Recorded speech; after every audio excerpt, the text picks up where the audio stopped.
I'll fucking tell you what radicalized me. When I was in 8th grade, my dad came home from a miserable, terrible, grueling day at work and said, "Hey, put your shoes on, we have to go to the school board meeting." Now, I'd never been to a school board meeting, didn't even really know what they were for, but what I did know is that my school had just implemented a policy that anyone could get a free lunch at school regardless of financial status. Rich kid gets a free lunch, poor kid gets a free lunch, paid for by the taxpayer. Now, 8th grade me thought that was a real fucking good deal. I still think that, and I thought then that anybody with a rational fucking brain cell would think the same.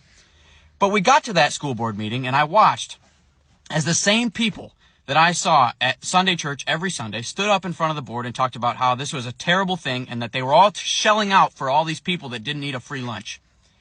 And then I watched as my dad, the strongest, hardest working man I've ever known in my entire life, I mean, he could bend a horseshoe in half with his bare fucking hands, my dad stood up and said, "Hey, I know exactly what it feels like to be the kid that needs the free lunch. I grew up on free lunch.